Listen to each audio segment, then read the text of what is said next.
Hi, this is Richard Edelman, and you're listening to The Trust Makers.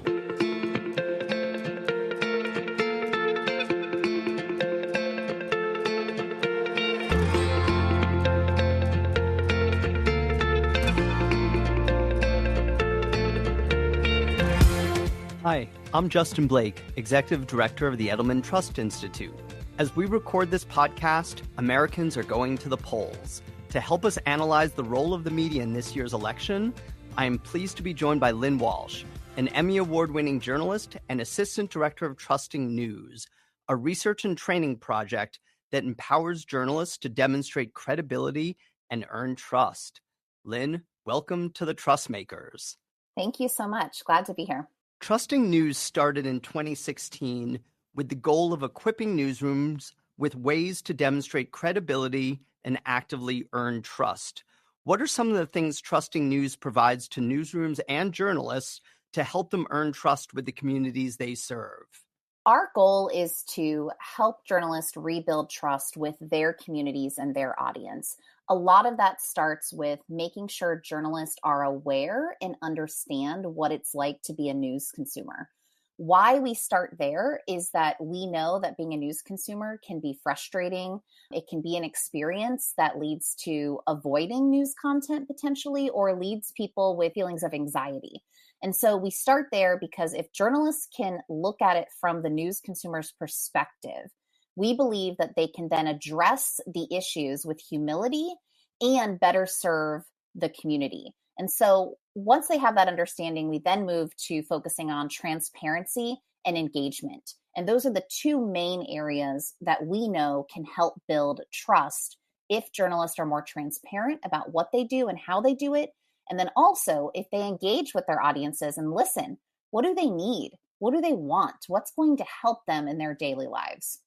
Let's take each of those, transparency and engagement. What are some of the ways that journalists can build trust through transparency? A lot of times, mistrust and distrust in news comes from a misunderstanding about how the process works, or people making an assumption about how journalists do their job. And generally, that assumption is going to be negative. And if you think about it, it's just like if you don't know what a plumber does or what a nurse does, you're going to make an assumption about how they're doing their jobs. And in this case of news and media, it just so happens oftentimes those assumptions are negative. So people assume that journalists have an agenda, that they are biased, that they're not checking facts, that they're just publishing anything anyone says, even if they haven't spoken to them before. And what we have found is that when journalists take the time to actually say, hey, we actually did fact check this, and here's how it worked. Here's how and why we did this story. We wanted to actually help you when it came to what decision to make of where to send your child to go to school. And so we know that that type of transparency is something that can lead to more credibility. It can lead to more trust and can lead people to find that just the newsroom is more accurate in providing more context.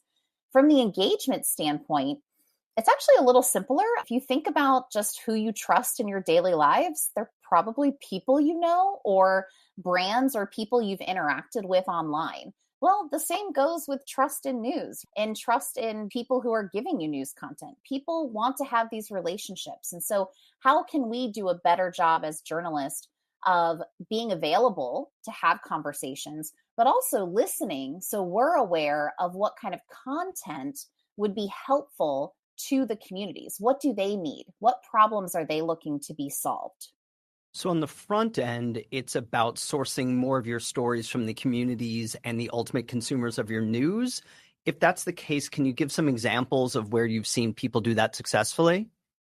Yeah, let's take the upcoming election, I think is actually a good example of where we are seeing more newsrooms take this approach. There's a term in the journalism world called the citizens agenda.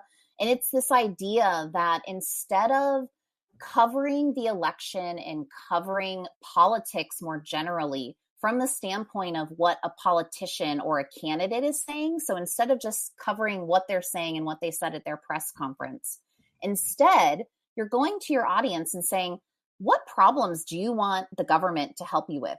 What are you struggling with right now? You listen to those and then you decide, okay, our coverage of these candidates is going to be based on these topics. So if people say healthcare, they want more access to healthcare, you're going to make sure that you're asking candidates those questions. Maybe it's better roads. Maybe it's better education. Instead of letting the politician lead the conversations and just covering those sound bites and getting stuck in this news coverage that seems very polarizing, you're making it so that you're addressing issues that people say they need help with, and you're trying to force candidates to address those issues head on, which then ideally will hopefully lead to people being able to vote for people that they think will solve their problems, and then maybe getting those problems solved in the long run because that's what's getting the attention. We talk a lot on this podcast about the importance of listening to vital communities and your ultimate consumers. In this case, what methods would journalists use to listen to their communities? I'm guessing these aren't focus groups. So what are some of the successful ways that journalists have learned more about what the communities that they're writing for are interested in? Well, you actually could do focus groups, and we have had newsrooms do focus groups. But here at Trusting News, something we have found to be successful is something that we call a community interview guide. These community interview guides, we've created multiple different versions of them to help journalists have one-on-one conversations with people in their community with the sole focus to be on listening. So you're not reaching out to them for them to be a source in your story. You are asking them questions that aren't even saying, what are good story ideas? You're asking them, what problems do you see in your community? How do you see the things you care about covered in news? How could we better cover things that you care about in news coverage? Are there things that we as journalists are getting wrong about who you are, about your community? Are there things you'd like to see us change? The idea is meant to be based in listening, with the idea that we will get feedback that will help us shape coverage to better serve the people that ultimately I see journalism, and I think a lot of journalists do, as a public service. Like, we are there to provide them information. I love the reframe away from, I think, the more typical journalistic question at that phase, which is like, oh, what should I be covering? Or what is our coverage missing? I love the way you've framed it in that community guide. You mentioned the US election, and we're recording this episode a few days away from the election, and some of our listeners will be listening to it just before Election Day, some just after Election Day. Starting a little big picture at first, what are some of your observations about media coverage of this election? I will say, as a news consumer myself, it is still a frustrating experience to, I think, see coverage of the national election and see national coverage of specifically the presidential candidates. And I think in some ways there are hints of it improving. And I'll bring up the last debate where you did see some real-time fact checking in the moment. Some, not a lot, but some. And I know that real-time fact checking is hard and that it's difficult, but I think it's something that's necessary and helpful to voters to have, instead of just allowing politicians to say a lot of things that may or may not be true. So I think there are slivers of improvement that I have seen, but I don't think it's where it needs to be, in the sense that the national media is providing content that is helpful and useful for people to make a decision when they go into that ballot box. And so specifically, I will say, if you take issues like immigration, you take issues like healthcare, I don't know if most people really would be able to explain where either candidate stands. And it's probably because the content that they are seeing isn't explaining that very clearly to them. It's focused on sound bites and kind of the loudest voice in the room, or kind of the most extreme perspective. So my guess is, if we had a news executive in this conversation with us, what she would probably say is, every time we write a story about a policy issue like healthcare and immigration and we get deep, it's not getting the clicks, it's not getting the engagement. There are other stories that people are more likely to consume. How would you respond to that argument? I would say these things don't necessarily have to be deep. I think it's sometimes more about the format maybe that they are in realizing that the way that people consume information has changed. And so if you take a traditional narrative story, some of this information is probably there about where the candidates stand. And I think that's what journalists would say. And that is true. But you have to kind of read it, and it's tucked in between a soundbite of what someone's saying their opinion is on it. And it's not necessarily very scannable, I guess I would say. And unfortunately, or fortunately, I don't know if it's good or bad, people like to scan. People want things bite-sized. And so can we, and I think we can, and there are some examples of newsrooms, I think, that are doing this more and doing it well, but can we pull out that information that's already in the story and say, if this person was elected, here's what it would mean for healthcare. Here's what it would mean for immigration. You could even go a step further, which we've seen some local newsrooms do when they've done short video explainers, saying, if you're someone who would consider yourself pro-choice or pro-life, here's how you may vote on this. Actually connecting those dots for people could be something that is really helpful. Can you give some other specific examples of media that is doing a good job presenting these policy issues in that bite-sized and consumer-friendly way? Yes, I think Axios with their smart brevity is one that comes to mind. I know locally in San Diego, we have an Axios there now, and I find their content just extremely helpful. But even on a national level, I think it is. They will give you the highlights, but then I love it how they answer this question, like why this matters, which gives more fuller context. You are also seeing some newsrooms play around, primarily using AI to do this, to do like the long version of a story and a shorter version of a story. And basically people can toggle between the two, or do bulleted at the top of the story key takeaways. Now, if you're doing that, you don't want the key takeaway, I don't think, if your goal is to be useful or helpful, to be the loudest soundbite. That's not going to be. But again, getting at here's what this bill would do, here's what this person would do. If this proposition passes, here's what it would mean for you, right? You're getting at that impact and really clearly explaining it and making that connection for people. Well, we recently had Jim Vanderhei from Axios on the show, so he'll be very pleased to hear that call out to him and his team. We focus a little on national elections. Let's chat for a minute about the thousands of local elections that are happening across the U.S. and your observations about media coverage of those. Yes. So that citizens agenda approach is one that we personally at Trusting News, along with Solutions Journalism and Harkin, have been working with newsrooms to try to get more newsrooms to do. And there are more newsrooms that are taking that approach. Before doing that, though, something that at Trusting News we are working and trying to get more newsrooms to do is get on the record about what their mission and their goal is with election coverage. So the reason this is important is because when people think about the media, they are lumping in local, they're lumping in national. Also, resources are very limited in newsrooms. The reality is you will probably not be able to cover every race, every candidate in a local election. When you don't cover a specific candidate that someone may like, they're going to make an assumption that you are doing that because you don't want them to win, you don't care about them. Well, the reality is probably that you don't have the resources, or you're paying attention to the races that are the most contested.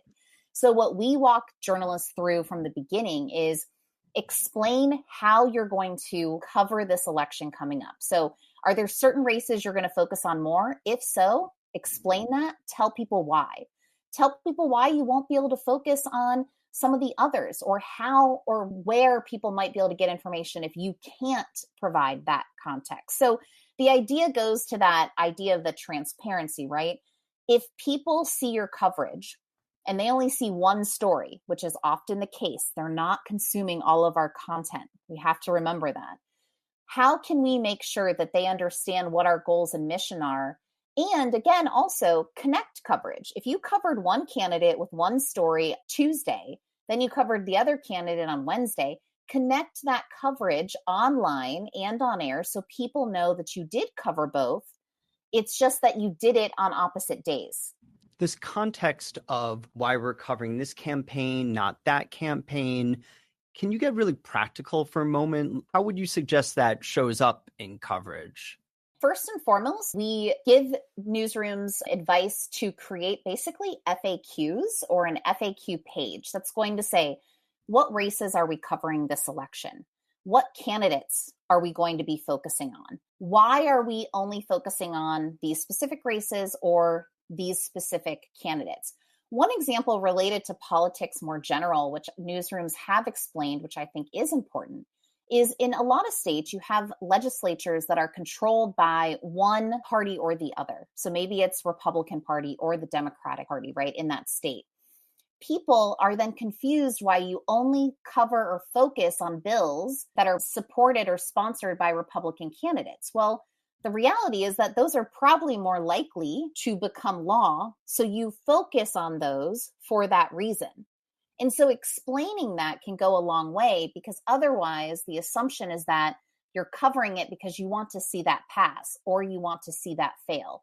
So this FAQ format of talking about what races you will cover, how you'll work to be fair, where are you gathering information from? We've had newsrooms answer questions about, will they be voting? I know that sounds like a strange question, but people are curious. Do your reporters vote?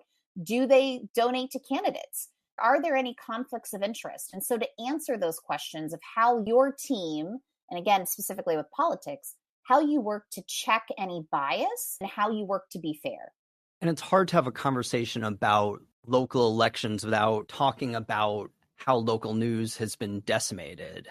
And what is the impact of the great attrition of some of the wonderful local papers across this country? And have there been new outlets that are beginning to fill that void?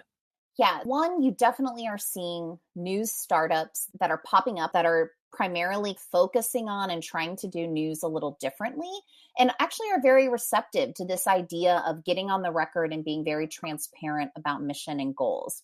Sometimes the limitations of those startups are that their audiences are small, though, because they are just beginning. They maybe don't have the reach of the regional paper, the local TV stations, the local radio stations. So that is something that I like to see. I feel like, though, with the startups, we're not yet at a point that I feel like it's making up for some of the holes that have been left in the larger newsrooms.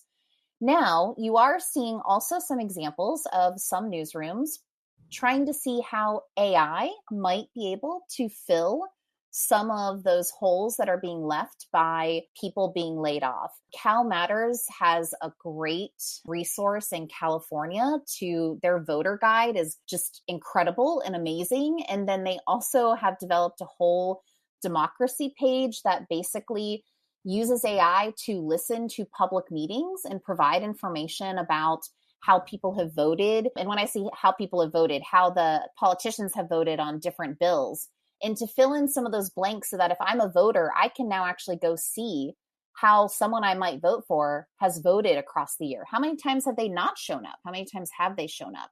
The other thing is there have been foundations that have stepped up to provide support for local newsrooms to do basic things like make sure there are voter guides. I think if you are someone who tries to seek out information before you vote, those voter guides can be extremely helpful. And when they're not there, it makes making these decisions really difficult. And so it is nice to see that there has been money put behind there. There are still concerns for me that I wish we didn't have to rely on foundations and we just were able to do this work anyways. Speaking of foundations, I think there's also now a reliance for some of the bigger papers on billionaires, and they've been in the news, the billionaire owners of media companies in the last week or two around running editorials endorsing a presidential candidate or not. There's the stories around the LA Times and the Washington Post. I'm going to read you the first paragraph of an op-ed that Jeff Bezos wrote after he decided not to run an editorial in the presidential election. He said, "In the annual public surveys about trust and reputation, journalists and the media have regularly fallen near the very bottom, often just above Congress. But in this year's Gallup poll, we have managed to fall below Congress. Our profession is now the least trusted of all. Something we're doing is clearly not working." So The thesis of his argument was that part of why he decided to no longer endorse is to build back trust in the media. What's your reaction? A lot of what he is saying, it's true. It is true. And I often, when it comes to opinion content produced by news organizations, I do question whether or not it's necessary, and it is something that news organizations still should be doing. Now, all of that said, and I would be glad to talk more about that, but it is news organizations and the news staff that should be making those decisions, not the owners. And I think that is where, for me, there is just this very clear line. So I personally am not sad to, I guess, see that these newspapers are not doing endorsements, because I do wonder how helpful they are. And it would be interesting to see if they've asked their community, do you want us to endorse, or could we do something else that could be more helpful? And I don't know if they've done that. I hope that they will after this. But as a news consumer myself, it's not something that's helpful. And we know that too much opinion that is out there can actually be more harmful and make the news experience harder to navigate. But again, it should be the news staff that is making that decision, not ownership. And I think that's where, with this situation and the LA Times, even though it is opinion content, and this isn't talking about the news department, I still think it should be those opinion staff members that are making that decision, not ownership. It also seems, taking your tenets of transparency and engagement, the kind of sudden timing of both of these announcements probably didn't help for the credibility of them. I think the timing is something. I think in the op-ed, I think Bezos mentions that maybe the timing was poor. And okay, yes, timing probably was poor. Like, you probably were planning this and or deciding who you were going to endorse before this. But I think the bigger issue, and I hope what this leads to, is more conversations in newsrooms about opinion content more generally. From a trust standpoint, we know that, especially when it comes to political coverage, when opinion content isn't labeled well, and a lot of the times it's not, because we use terms like letter to the editor, op-ed. Well, guess what? People don't necessarily know what that means. We need to use the word opinion content, and we aren't able to kind of clearly help people navigate through content anymore, like we were when a newspaper was delivered to them, right? They're getting this content from all over the place. And unfortunately, those labels are not always traveling. So then what happens is people see an opinion story, they think it's a news story, and now they think the journalist, that newsroom, is biased. As we start to finish up this conversation, I know Trusting News has done a lot of work directly with newsrooms around this election. Would love to hear some of your positive observations, and perhaps more, unfortunately, there hasn't been much movement in this other area observations. What are you learning from some of the work you're doing with newsrooms around the elections? Like I said, we are seeing more newsrooms that are open to this approach of the citizens' agenda, this listening, this engagement, which I think is a positive thing to see. I wish we saw more newsrooms doing it. I don't necessarily think it makes the coverage and the work harder. It does take more planning, and it is thinking about your reporting process differently, because you're first having to start with that engagement and then deciding what to ask, instead of letting the politicians kind of control the narrative. So it is flipping some of those workflow things in a different direction, but not necessarily, I don't think, making it harder or more difficult. Something else that we are seeing when it comes to just the transparency part of it, and the idea that, okay, yes, let's talk about what our mission is. Let's talk about what our goals are. Let's be realistic with our audience that we can't cover everything. Here's what we will cover. And then also seeing some newsrooms really embrace this idea of how can we be helpful and useful. So creating explainer videos about ballot initiatives, about propositions that people are voting on.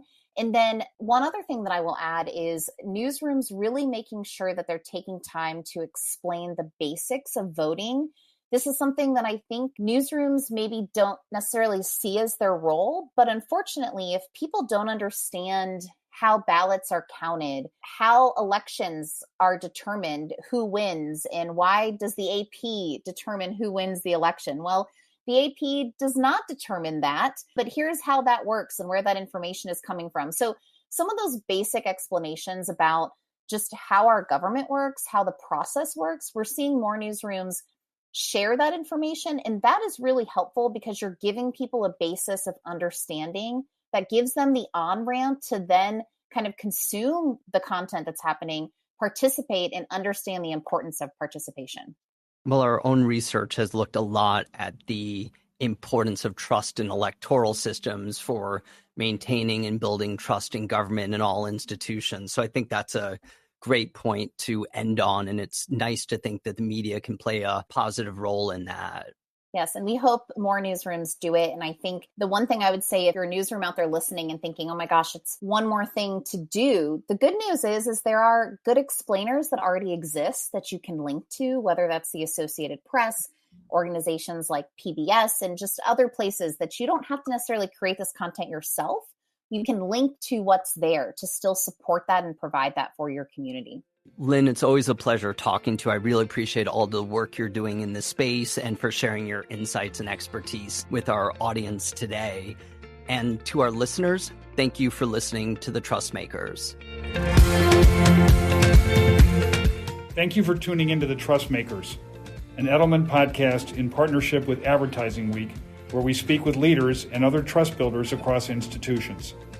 See you next time.